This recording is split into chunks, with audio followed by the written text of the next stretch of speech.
जिल्हा परिषद पूर्व माध्यमिक शाळा वडगाव मावरे इथला मुख्याध्यापक विजय उमप. आमच्या मुलांना या ऐतिहासिक वास्तूबद्दल आणि या व्यक्तीबद्दल थोडी माहिती घ्यायची होती. त्या दृष्टीने तुमच्या या वास्तूमध्ये आम्ही आलेलो आहोत. तर माझ्या मनात एक प्रश्न असा झाला की काशीनाथ बाबांचा जन्म कोणत्या वर्षी झाला आणि साधारणतः ते किती वर्ष जगले?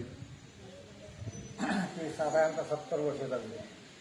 नांदगाव पेटला मला नक्की तारीख आठवणार नाही, पण ते आहे तिथून सांगतो मग 70 वर्ष. हा, काकाजीने आपल्याला सांगितलं की काशीनाथ महाराज जवळजवळ 70 वर्ष जगले आणि 70 वर्षामध्ये ते संपूर्ण अवलियात होते.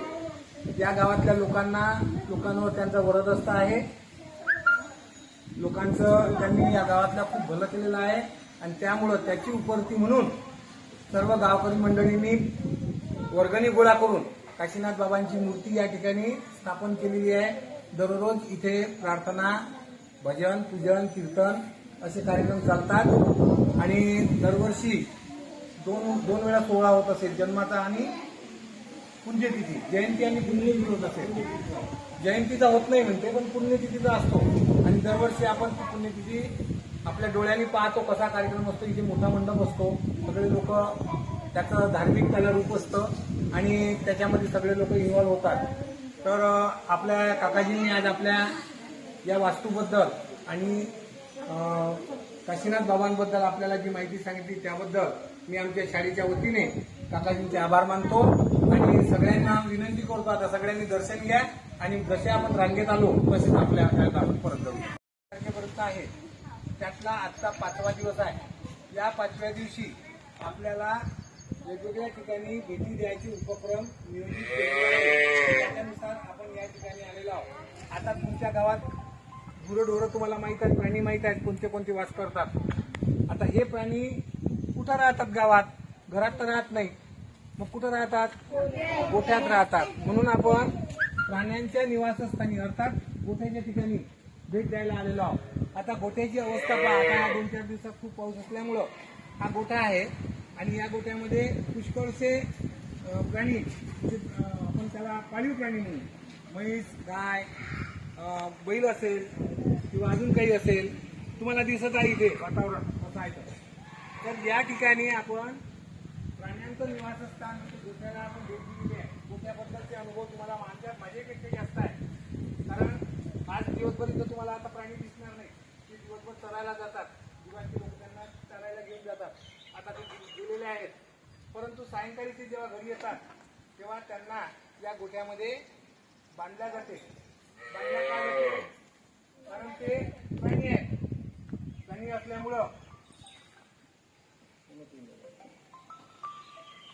मॅडम 1 मिनिट थांबा, मी माहिती देऊन आलो मुलांना.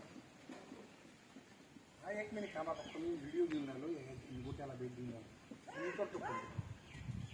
हां, तर तुम्हाला माहिती आहे रात्री इथे प्राणी बांधल्या जातात का? हां, ती प्राणी हरपू नये किंवा ती मोकाट असतात. मग मोकाट असल्यानंतर ती कुठे जातात? ते कोणाच्या शेतात चरायला जातात. शेताचं नुकसान होते लोकांच्या. म्हणून त्या प्राण्यांचा जो मालक असतो तो मालक त्याला या ठिकाणी बांधून ठेवतात. ज्या दोरीने बांधतात त्याला काय म्हणतात? कोणाला माहित आहे? काय म्हणतात? माहिती नाही तुम्हाला? दावा म्हणतात. काय म्हणतात? दाव्याने त्याला बांधून ठेवतात. बरोबर आहे.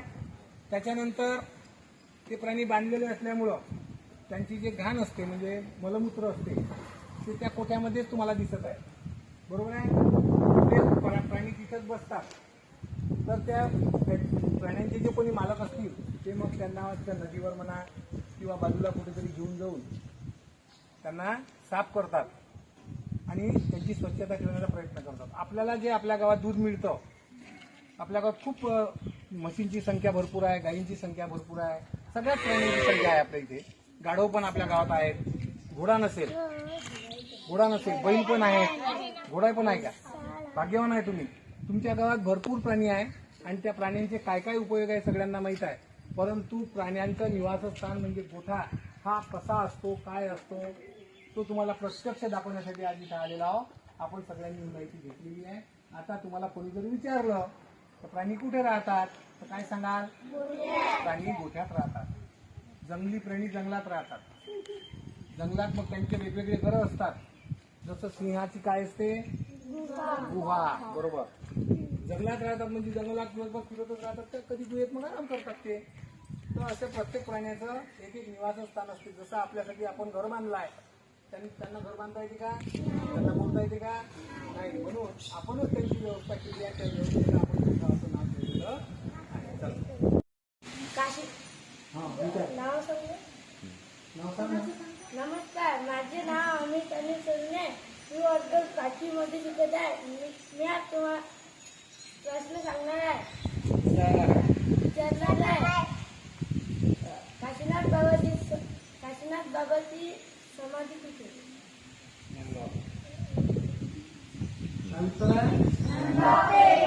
म्हणजे आपल्या गावात कसा काय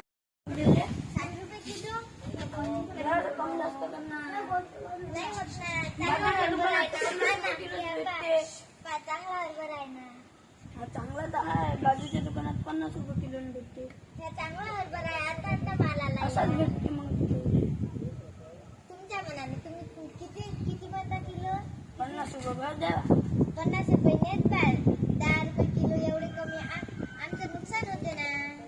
सांगितलं तुम्ही पहा ना, चांगलं आहे ना तांदूळ, आपलं हे हरभरा. हा घ्या. 50 नाही आणि 60 नाही, 55 द्या. दिवस आहे कौशल्य व डिजिटल उपक्रम दिवस. कौशल्य म्हणजे तुम्हाला कौशल्य या शब्दाचा काही अर्थ पडतो का? नाही. कोणताही व्यवसाय किंवा कोणत्याही क्षेत्रात माणूस गेल्यानंतर त्या क्षेत्रात आपल्या अंगात काही गुण असावे लागतात. ते गुण असणं म्हणजे कौशल्य. आलं लक्षात?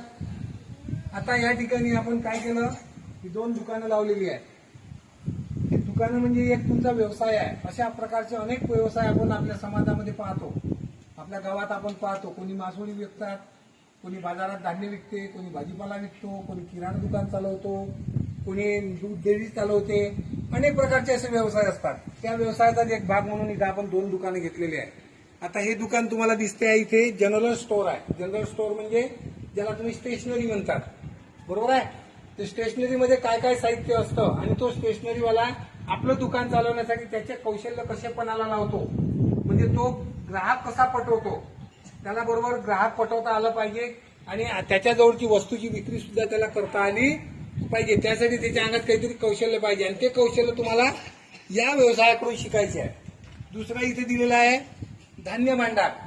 हे सुद्धा हा सुद्धा एक व्यवसाय आहे. तुम्हाला माहिती आहे आपल्या गावात जे काही धान्य आपल्या शेतीतून उत्पन्न होते त्या शेतीतलं धान्य आपण आपल्या घरीच ठेवतो का? काही नाही. त्यातलं काही धान्य आपण विकतो पण, म्हणजे त्याचा व्यापार चालतो. व्यापार चालतो म्हणजेच कोणीतरी आपल्यापासून ते विकत घेतो आणि तो तिसऱ्याला कोणाला तरी विकतो. समजा आपण अमरावतीच्या मार्केटमध्ये गेलो, आपल्या घरी हरभरे नाहीत किंवा आपल्या घरी तांदूळ नाहीत, आपण तांदूळ दुकानातून विकत आणतो ना, तर त्या दुकानात गेल्यानंतर आपल्याला तो दुकानदार त्याच्या जवळचा माल कोणत्या पद्धतीने विकतो, तो कसा बोलतो, तो कसा ग्राहकाला बरोबर कन्व्हिन्स करतो आणि त्याला तो माल घ्यायला लावतो, हे आपल्याला हे कौशल्य याच्यातून विकसित करायचं आहे. आता या ठिकाणी मनोज ग्राहक बनलेला आहे. ग्राहक म्हणजे गिराईक, आपण गिराईक म्हणतो, त्याला ग्राहक म्हणतात. मग हा ग्राहक आहे आणि ह्या 2 दुकानदार आहेत. आपण व्यापारी म्हणू किंवा विपणन करणारे म्हणू, विक्रेता म्हणू. ह्या 2 विक्रेता आहेत आणि हा ग्राहक आहे. ग्राहक म्हणून हा तिथं जाईल आणि विक्रेता त्याला तो माल कसा विकतो हे आपण आता पाहूया. ठीक आहे? जोरानं बोलायचं, इकडे पाहायचं सरकडे, तर इथून घे. चणे 60 रुपये किलो आहे. चांगले चणे आहे, बघून घे.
पेन्सिलचा बॉक्स द्या. किती रुपये? 10 रुपये. फेविकॉल फेविकॉल 60 रुपये. 60 रुपये. 70 रुपये झाले. हा 10 रुपये. 10 रुपये चांगलं आहे ना. 80 रुपये.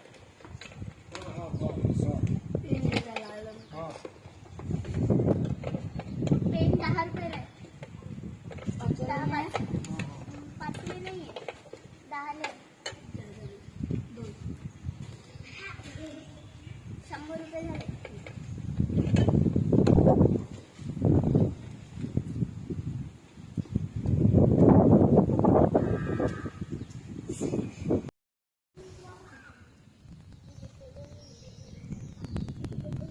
वरचा फोटो निघाला एकदम पहिलेच.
लावणं आवडते, दुसऱ्याला त्या झाडाचे पानं तोडू दे, उकळून फेकू दे, नाही काय?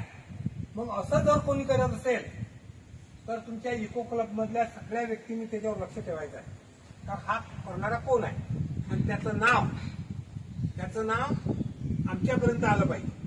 सर यानं अमक्या दिवशी असं असं केलं, मग मी पाहिलं बा, पाहिल्यानंतर तो खोटाने बोलला पाहिजे का मी केलं नाही म्हणून म्हटलं नाही पाहिजे. पाहिल्याशिवाय नाही करायचं, पण नाही तर मग कोणाचं नाव कसंही सांगून द्यायचं. मी स्वतः डोळ्यानं पाहिलं तर मी मला कसं वाटत होतं हे नाव ती माहिती विचारत असं म्हणजे असं नुकसान कोणी झाडाला करत असेल आपल्या शाळेतल्या बाहेरचा जर विद्यार्थी आला असेल तर त्याला पहिले समज द्यायची काही शाळेचं नुकसान कशाला करतो बाबा, त्या झाडाने तुझं काय केलं? हे झाड काही तुम्हाला मागते का? हे मागायचं काम नाही करायचं, द्यायचं काम करते. झाड फक्त देण्यासाठी आहे, घेण्यासाठी नाही. झाड तुमच्यापासून काहीच घेत नाही, पण तुम्ही त्याच झाडाचं नुकसान करता जसं काही तुमच्या डोक्यावर बसलं. म्हणून शाळेतलं झाडाचं नुकसान होऊ नये, शाळेतल्या कुठल्याही गोष्टीचं नुकसान होऊ नये यासाठी तुम्हाला इको क्लबमध्ये आम्ही घेतलेला आहे. आणि त्यासाठी तुम्हाला दर महिन्याला मीटिंग घ्यायची आहे. गावात झाडं कोणाकोणाची जगले आहे, तुम्ही झाडं लावले घरी, तुम्हाला डाळावा घ्यायचा आहे त्याचा महिन्याच्या महिन्यात. तर आम्ही इतके झाडं लावले होते बा, त्यापैकी 5 जणांना झाडाला पाणीच नाही टाकलं, 5 जणांची झाडं वाढले, त्यांना परत लावायचं झाड वाढलं का लावलं. लक्षात आलं? अशा प्रकारे तुम्हाला त्या इको क्लबमध्ये